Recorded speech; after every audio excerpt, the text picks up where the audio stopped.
Свиной грипп добрался до Крыма. Из 7 случаев заболевания этим вирусом 1 относится к штамму H1N1. На материке тоже растет количество заболеваний острыми респираторными инфекциями. Вместо портфелей санки, вместо школьных парт снежные горки.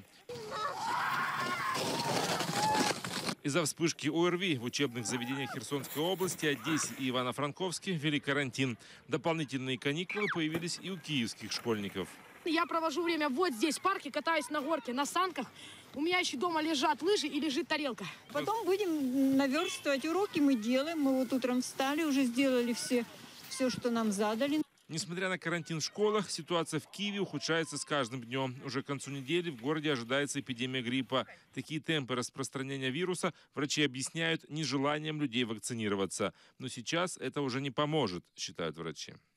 К сожалению, вакцинация, как бы сейчас ее не рекламировали, но я вам могу сказать, что на пороге эпидемии ее проводить фактически нецелесообразно, потому что вакцинироваться людям надо было сентябрь, октябрь, хотя бы перед зимой. Важно начать лечение сразу, говорят медики. Все противовирусные препараты эффективны первые 48 часов.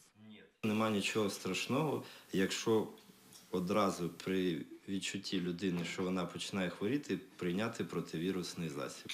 Я вважаю, що це буде абсолютно нормальною нормальним и здорово-глуздым початком лікування. Но необходимые лекарства есть не во всех аптеках.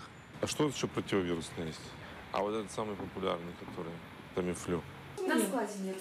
По данным Минздрава, в Украине от гриппа уже умерло 46 человек. Илья Смирнов, Эльдар Исматов, Заман, АТР.